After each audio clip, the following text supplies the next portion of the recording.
Hello, hello, back with another episode of the Unreal Results Podcast. Doing an additional bonus of a Facebook Live I did with a couple LTAP Level 1 alumni.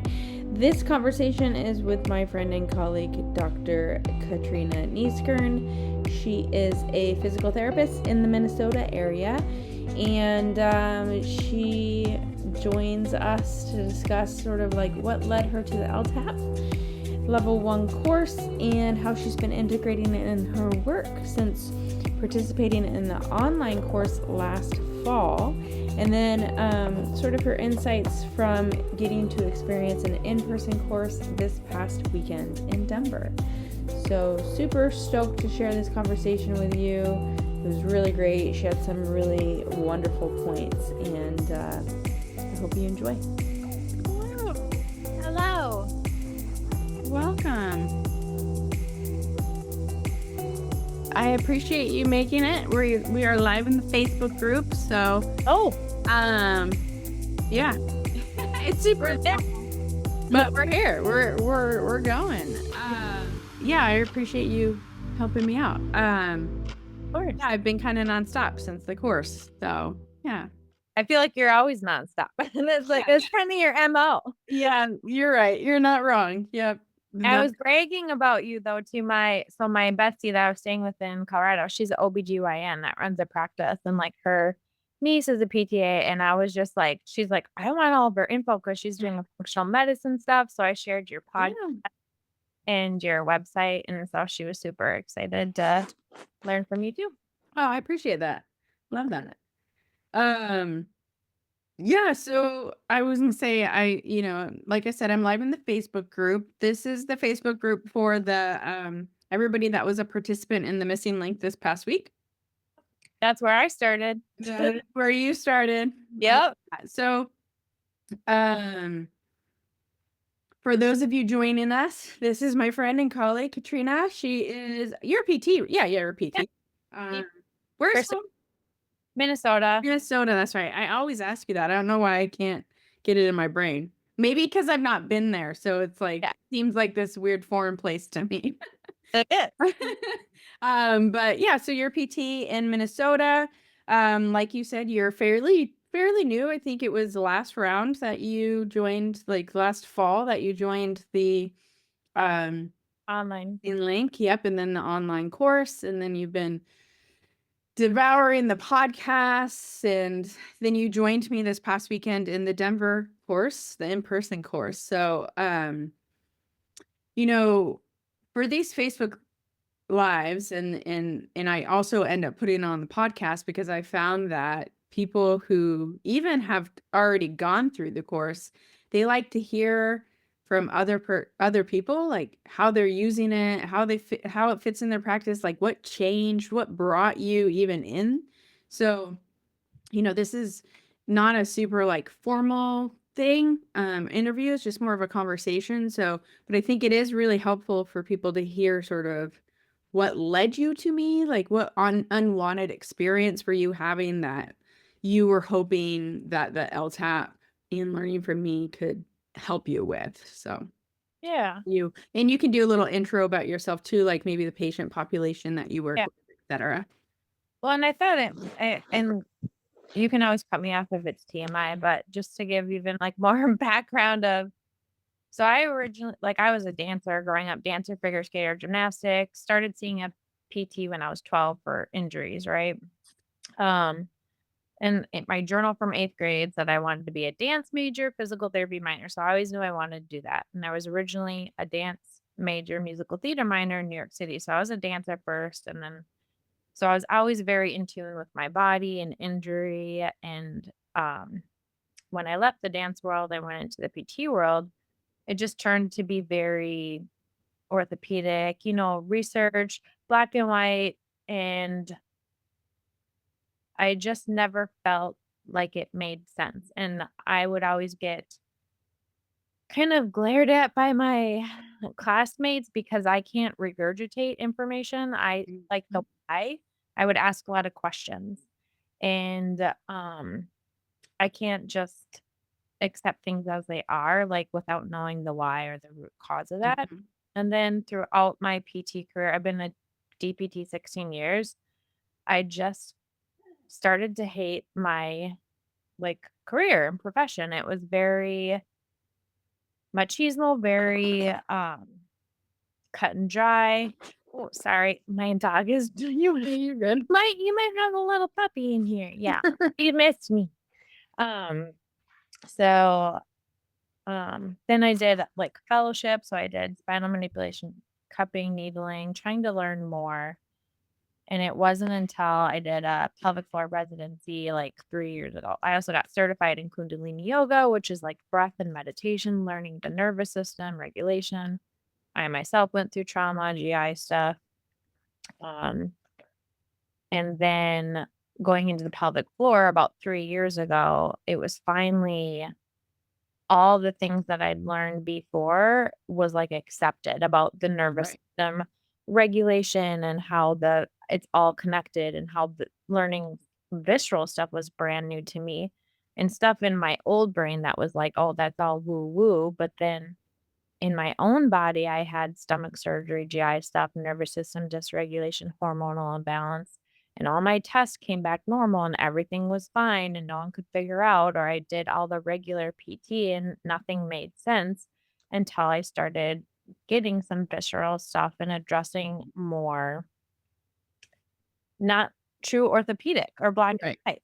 Right. So when I started experiencing that myself and started experiencing it on my patients, I just I've always been passionately curious, so I just wanted more. Hmm. And I was learning all these techniques. I did visceral mobs, I did dry needling. I had all these tools, but how do you know like which organ to treat or which to do that? And I don't know how I fell upon you. Probably came up on my Instagram Yeah, probably not. story or it was like the missing link. Like it was the missing link. And I was like, everything that you said was like, this is what I was looking for. Like Yeah, me. like you had a bunch of the tools. You knew Yes. you wanted to treat the whole organism and you had Yeah, these tools to do it, but you just didn't know how to like blend them all together. And exactly. yeah. Or where to go Mhm. and how you presented your information of like breaking it down. And that's how I felt fellowship was too. It's like we have all these puzzles, but how do you know where to go and how to get there faster? Yeah. Right? Trial and error, you're wasting their time, you're wasting your time, you're frustrated, they're frustrated. Yeah. And what you say, it's all anatomy and it just makes sense. And it's a roadmap for that differential diagnosis of like, here's very clear cut things to do that tells you, is it central nervous system visceral or is it orthopedic? And it's just a clear road map and a tool to like, not, it's not an assessment tool, but it kind of like, you know what I mean? It just Hmm. helps you to figure out where to go first so Yeah. that you get better, faster results. And like, it's just amazing how much it works. And Yeah. I'm just grateful. Yeah, so that's something I wanted to ask too, because we haven't really gotten to talk about it too much. But, having gone through the online course, and I know that when we went through the online course, you were on, part of it, you were on vacation. So you did a little bit kind of like self-paced catch up as well, Correct. before you came to this in-person course. So did you feel like the online course like gave you the tools that you were able to practice and start seeing results already within your patients before you even came this weekend? For sure. Mhm. So starting with the missing link and like the SI assessment, like that first part of the LTAP, because of all the tools I had, it helped me to know, am I going visceral, central nervous, Right. or peripheral first? And like that in itself was helpful. But even your lectures, the breakdown of the anatomy and physiology just started having me question more root causes. So even if I didn't have all the skills or fully understand like the steps of the LTAP, which is why I did the in person because Right. I had to do a lot of it on my own. And I just didn't, and then holidays hit and it was my own Yeah. thing. I didn't practice enough. Yeah. It was on myself and I just, Yeah, I mean, life gets, yeah, life happens. It's tough. I get it. and then I had a student and all the things. So, um, but yeah, it just helped. You just have such an in-depth explanation of the anatomy and physiology, and it helps us to start questioning why, like, what are the nerves that innervate that? like Yeah. for that area, or what are the referral pain patterns and stuff. So, but it's like with anything, layers of learning and repetition. For sure. That's why I just want to keep doing it and Mhm. it over and over, because that's how we learn. So the results that you were getting, since implementing the SI joint test especially, and then having more of that insight on the anatomy and the physiology and the root causes, were you noticing that treatments were sticking more, or you're getting people like better faster, or what was the change you noticed? Especially sometimes I ask people like, we all have patients that have seen us like continuously, no matter what's going on in their body, right? And so, like, what about those patients who, maybe were tough cases or just repeat cases? Have you seen them and use this as a model? And are you noticing that it's less visits or less time, or like you Yeah. can progress? What is exactly are you noticing? I feel like it's, especially for my male pelvic pain patients, I am getting a lot more comfortable results, because me, Mhm. orthopedic, like, and not to say that ego, but like, we need to fix the muscles or treat the muscles and go into, Right. and that's not very comfortable for a lot of people. And so I really like that a lot of what we can do addresses the central nervous system, which addresses the parasympathetic nervous system, which addresses the pelvic pain. That's Yeah. internal. And then so I just feel like it's a way more approachable and more effective Hmm. and longer lasting. And then it gives them tools and things to work on at home, and also just helps them feel like they're not broken, and that they're Right. like, their understanding of it is such a relief and like hope for them, which again Sure. produces a bunch of chemicals that probably promote their healing as well. Yeah, absolutely. Yeah, giving people hope and giving people their autonomy back through some of the exercises, and then also through like not feeling that they have to do intense manual therapy or internal manual therapy forever in order Right. to like feel whole is Yeah. so powerful. Yeah. Or dry needling too, because dry needling is super effective, Yeah. but a lot of people don't like needles. Yeah. So having just like the touch, and that's why I needed the in-person, is I didn't know how to read like the visceral. So that was really Yeah. helpful, because I never took a Burrell. I took a IPA Mhm. visceral course. Yeah. Yeah, So it definitely. just taught us how to treat, but it didn't teach us like how to read. And so Yeah. I really enjoyed that aspect of the Yeah. in-person. That's great.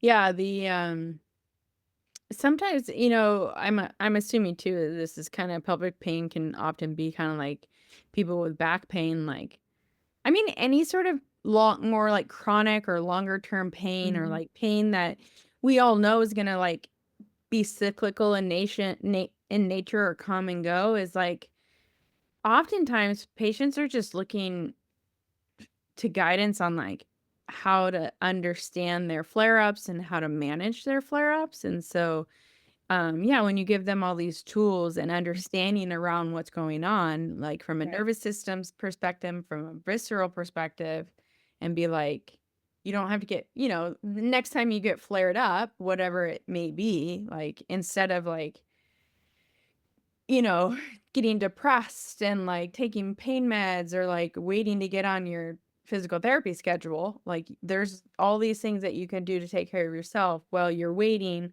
for that more Right. specific manual therapy or dry needling or whatever it is. So, And I used to always refer them to get that book, Activate Your Vagus Nerve, which hmm covers a lot of the things, but I feel like your tools, like even with the Core's ball, that's just like even way more accessible or hmm feasible for people sometimes. hmm So that's awesome. I love yeah. that. What are your well, and you've talked about this. I mean, you even talked about this at the beginning of your introduction in terms of like the type of learner you are, in terms of, asking more questions. And I don't want to say that you like go slowly through the work, but like I know you I want to like repeat it, right? Like, but I you go was I slowly, but you want to repeat. yeah. I have like ADHD, and at Yeah. school was a struggle for me, and so Mhm. I do go slow, but I tell people I'm like the turtle, like I'm a slow starter but fast finisher, and I Yeah. repeat, repeat, repeat, repeat, and once I Yeah. got it, then I like flow. got it. Yeah. But it just takes me longer to process and Right.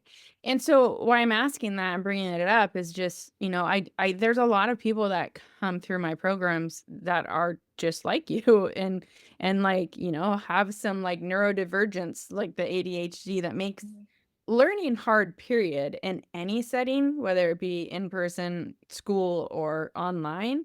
But I think a lot of them, especially with this online learning environment, get a little discouraged. And maybe even, the tough part with the missing link is that free week to let you all experience what it's like to learn with me and experience the Mhm. LTAP. But it's also like a little bit faster pace than the rest of the course by Mhm. nature of like it's 6 days and we're trying to get so much information in. So Yeah. can you speak to that aspect of specifically the learning through the online course and like, Yeah. you know, I don't know how it supported you or what you've liked or what you even The still feel challenged with. the online course was so good, and I was in Greece for 2 of the weeks, so it was just off and had to kinda play catch up, but even still, how she gives you just little pieces at a time to practice one thing and the skill, it's just and it was the same with fellowship, the manipulation, it's just reps, reps, Yeah. reps, get the reps, and you can think about the why after that. But also, because of my ADHD, like, I process best while walking or running. So, like, I could play your module while I was running on the treadmill and I'd replay it at night while I was walking my dog. Like, so being able, like, when you go to an in person thing, like, Yeah, you that was can't. part of it is gone. And Mhm. like all of your lectures, and then I would be like, oh, wait, and I could rewind. Yeah. Then there's all the handouts and things that then I could go back and look at it and read it and re-listen again. So again, it provides you the ability, and then I would play it while I was cooking and cleaning, like, again, just listening into your subconscious, just you can play it and get that repetition, and I felt like that really helped it to Yeah. in more and Yeah. better, and having that foundation too just better helped me Mhm. get so much more out of the in-person. Like, if I hadn't done the online before the in-person, I would have been overwhelmed. Yeah. Yeah. Yeah, and that was good feedback to hear. And we talked in the in-person course, like I get people telling me both ways. Like, oh, it was really good to do the in-person or the online first and then the in-person. And then I get people being like, oh, I really like doing the in-person and then the online. Everybody's different. Key is repetition. The key is That they repetition. they like the repetition and the reinforcement. They really Exactly. got that. Well, and that's too why it's like, I offer the online course twice a year, but and it's lifetime access, but Yeah. then you also get like the next cohort, you can join the live calls and follow along just like Yeah. you're going through the course again. So it's like no matter when you do the in-person course, there's always an opportunity to do online first or online after or multiple rounds of online to support it. And so um and like you said, I think that is exactly what it is. It's the repetition that actually is the thing that matters the most. Yeah. And, so whatever order you end up doing it in, like at the end of the day, the Yeah. repeating it is necessary. And that is even why, too, like when I decided to roll out a certification program, why I was like very adamant of like, no, you got to do both. Like you Yeah. have to do the online and you have to do the in person because one, I want to like see you, talk to you, feel your hands, let you feel my hands.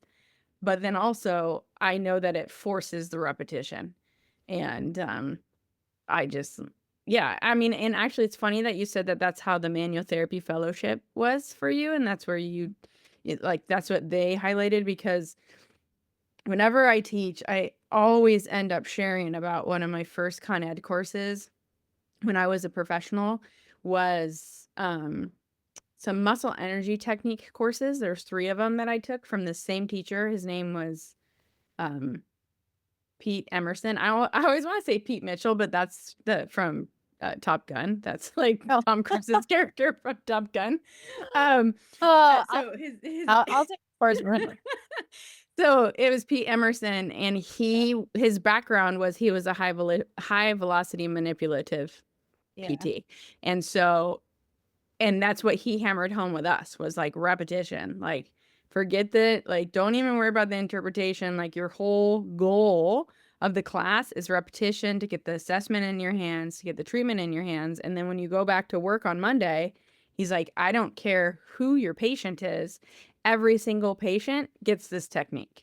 He's like, and that's the way you're going to learn it best. And well, one, because of the repetition, I use those skills I taught some of the stuff that I learned in that class a few weeks ago at the mastermind, the level 2 course. And I was like, it just blows my mind that I still have such good skills from that original course. And that is why, because he emphasized the repetition too. And then two, he just was really good at teaching like a lot of soft skills. And I will say that because I had that such wonderful learning experience from him, I find myself, the more I teach, the more I style my entire course very much like that, not even intentionally, right? Like, it's not like I was like, oh, let's make this course just like Pete's. It's like, no, now that as I've taught more people, I see that that is what works. And so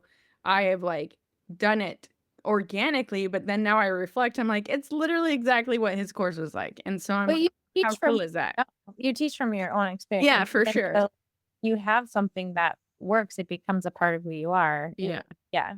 Yeah. So it's just interesting that you said that that was kind of like the message from the manual therapy world, because I'm like, yeah, that is exactly repetition. Even for people like me and my brain, who I retain stuff really fast and I remember things like photographic memory, but at the end of the day, I do. every time I take a class, what really makes the difference is I am diligent of committing to do it on every single person I see for the next couple weeks, regardless of if they need it or not. Yeah. So yeah, it's so cool. I love that. I'm like forgetting the other questions. I mean, I guess there's not other questions other than like, is there anything else that you would want to share with somebody, like if they were on the fence, and not just like, oh, do it, Anna's great and the course is great, because I love that, but also like, what do you think, like what else is there to share about like how it's affected your practice, or your even like your personal things about your professional life, like stress levels or finances or wait lists, or like view of you and your community, like, you know, all those kind of like harder to measure things. I think the thing is like we all go through stagnation in our careers, right? And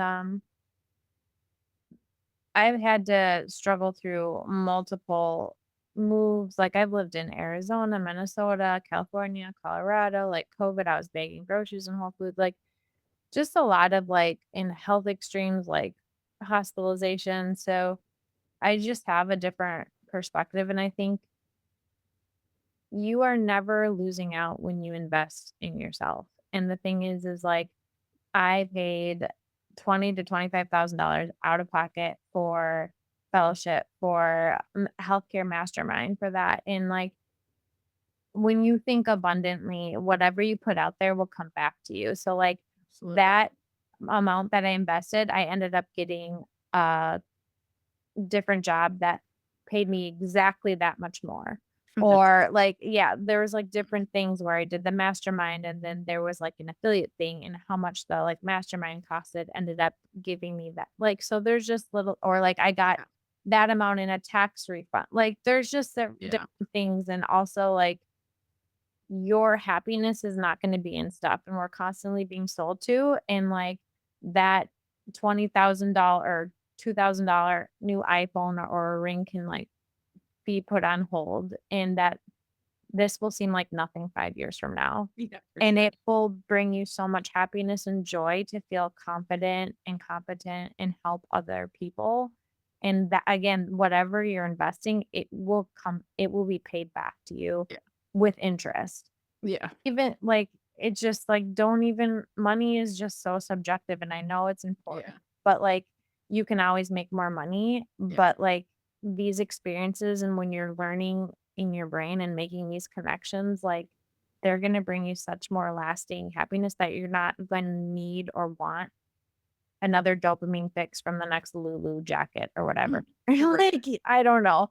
But Yeah. basically too, if you're on the fence, just know that this is the deeper level of learning, and that stagnation will stop when you keep being curious and you keep learning new ways of thinking and opening up your mind. You get excited about what you're doing again, because otherwise it's just like Groundhog's Day and you Yeah. get resentful.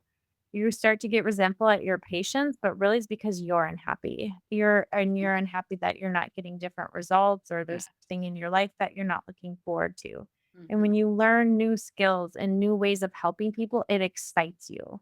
And to get those results and to learn different ways to help people. So like literally, yeah, Anna's amazing and awesome and do it, but like invest in yourself, invest in learning different ways to look at the body and what you're doing and the people that you're working with, because Yeah. like that is ever fulfilling and everlasting and sustaining and will bring you eternal, like internal Yes. and eternal, just like happy joy. Yeah. Having eternal. Jesus, Yeah. I'm just kidding. I can say you're preaching. I love it. I love it. But also, like you are, like you said it, like when you start to feel like you're resenting your patients or annoyed with your patients or feeling like your patients are an energy sucker, like that's actually more to do about what's going on with you and how you're feeling than your patients. And like, yeah, you're burnt out. You're like not feeling confident, and you're like all the things. And I was there too, and and I thought I there was a point in my career that I was like, I'm so over treating patients, like I'm so sick of everybody needing me, and I'm so sick of dealing with everybody's problems, and I just don't have time for it, and it doesn't bring me joy anymore, and all the things. And I was very ready to like at the place I was working, which was at Exos at the time, I was ready to actually leave the patient care setting and go fully into like the course like content creation for the education side of things. And um they in the interim, when I was switching from leadership role to that, they asked me to go back to just treating clinically for like 3 months during our busy season. And it was the first time in like 7 or 8 years my only role in the company was to just see the athletes, just treat the athletes. And in that 3 months, like I found myself again, and I found joy again, and I was like, it was just this huge realization of like, oh my gosh, like why would I ever leave this? Like, this is what I love the most, is working with people and helping people. And how could I ever think that like I didn't? But it's because I was just burnt out and like tired and doing too much and like all the things. And so that was just such a huge realization that like, no, like I'm in this, like this is what I love and this is what I'm good at. Like I shouldn't leave it. So yeah, you're right. Totally relate to that. I was a director of physical therapy at like Tucson. I was just like totally burnt out. And it was Yeah. during COVID when I came back after pelvic floor residency and I came back, I was like, I just want to treat. I don't want to be the boss. I don't want to be in charge. I, lo- I, I love helping people. I Mhm. want to be in charge of anybody. Yeah. Same. So tough. Right after I had that realization, I had that realization, and then I quit. I mean, I quit my job because I was like, okay, well, yeah, I actually I actually want to keep doing patient care, but it was hard to go from a director level back to like an assistant level, both financially and just like when you're working with the same people, they're still going to come to you for all the director stuff, even though you're not getting paid for it anymore. And so I took time off, and then that was the first time too that that was the beginning of my like self-care journey, when I was like, oh, okay, so I guess I need to take care of myself. And then the more I took care of myself, the more it like fueled me to be better for my patients, and so on and so forth. And so yeah, it was just a huge tipping point, is that realization. So I love that we covered that. So thank you. Welcome, Bethany. Katrina, I really appreciate you being here. You're welcome to hang out if you want, but also you can go. I am so grateful for you in the community, and have met you and been able to meet you in person finally. And I just really appreciate all your insight. Alrighty. Well, have a good day. Thank you. You too. Get some rest. I will. Okay. Bye.